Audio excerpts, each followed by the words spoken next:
Investigators have called it one of the biggest corruption cases ever. And now the Wall Street Journal is reporting that US authorities are planning to file criminal charges against Malaysian financier Loh Teck Joe, also known as Jho Low. He's been called a key person of interest in the money laundering investigation into Malaysian State Investment Fund 1MDB. The scandal revolves around accusations that Loh helped siphon off billions of dollars from the fund, which was founded by Malaysian Prime Minister Najib Razak in 2009. The fund has lost nearly $12 billion due to bad administration. Najib has been accused of receiving more than $1 billion into offshore accounts. He has said it was a political donation by the Saudi royal family and has denied any wrongdoing. Now US authorities are looking for those $1 billion in the form of assets, including Van Gogh and Monet paintings, as well as luxury properties. If Loh is arrested, it could add to the calls by opposition parties for Najib to step down. Journalist Zan Azli joins me now live from the Malaysian capital, Kuala Lumpur. Zan, thank you very much for being on Money Talks. Let's start with what the reaction has been in Kuala Lumpur to this latest revelation in the long 1MDB saga. Well, the situation in Kuala Lumpur, or in Malaysia in general, is a little bit weird if you look at it, because the 1MDB scandal and controversy has been reported quite a bit in the media, in the international media, and even in the local media here in Malaysia.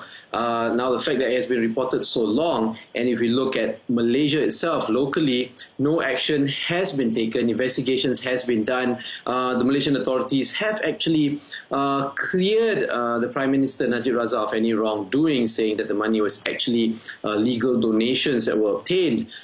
So I think there has been a little bit of fatigue among the maybe the local media and also Malaysians in general with the scandal, because nothing has been happening here in Malaysia. We do know that internationally investigations have been going on. As you mentioned just now, the United States are planning to actually take action against Jho Low. In Singapore itself, we've seen actually 4 private bankers already being charged and convicted for being involved in the 1MDB scandal, and latest they actually banned Goldman Sachs banker, ex-financial banker, from actually practicing in the financial industry in Singapore for 10 years. So, you know, Switzerland is also actually doing investigations, conducting investigations. Only in Malaysia, the investigations have kind of been quiet. The 1MDB scandal, though, has had a tangible impact on the Malaysian economy. If we rewind back to 2015, for example, this was one of the reasons why the Malaysian ringgit became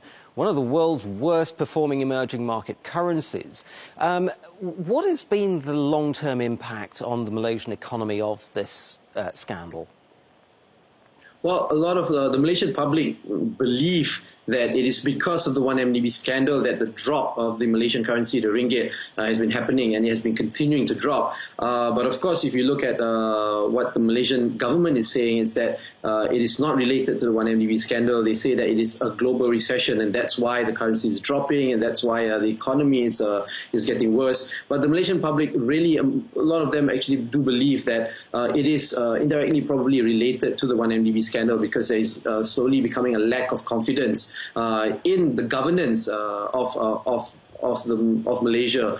And yes, I think it will have a long-term impact in the economy of Malaysia. We'll just have to wait and see how the Malaysian government actually handles it, how long they can actually keep the public at bay in trying to maintain confidence that the economy will improve and that it's not related to the 1MDB scandal.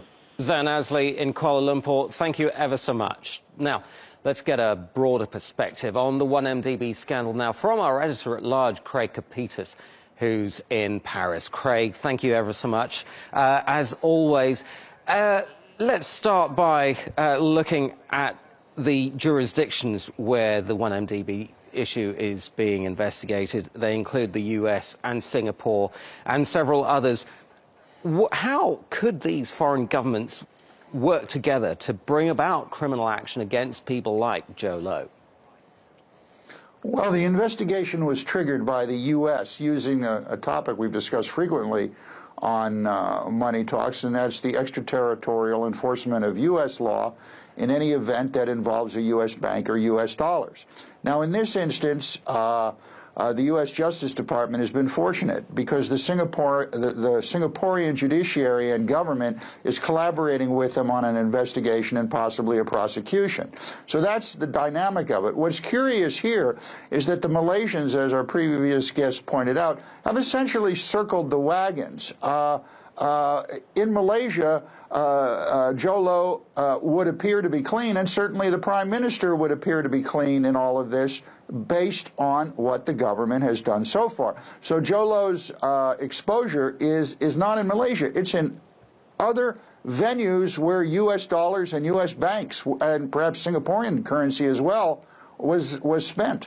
Craig, you've written extensively about corruption, including people like Mark Rich, the founder of the company that eventually became Glencore.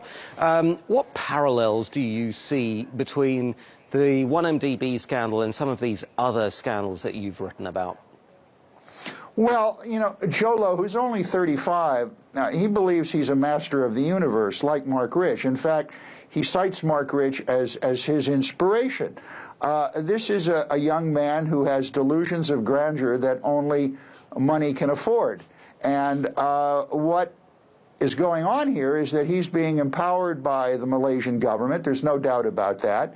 I mean, let's think about this for a moment. The question really is, forget the legal phrasing, as, you know, did this guy loot some $3.5 billion from what's essentially the Malaysian sovereign investment fund? And the United States government saying, yeah, it looks like that you did, but the country where this event happened is apparently protecting him. And guess what? He's not so sure of that. So like Mark Rich, Jho Low, who's not J-Lo, is lying low in China because China doesn't have an extradition treaty, just like Mark Rich skedaddled to Switzerland, which at the time did not have an extradition treaty with the United States. Craig Kapitis in Paris, thank you ever so much.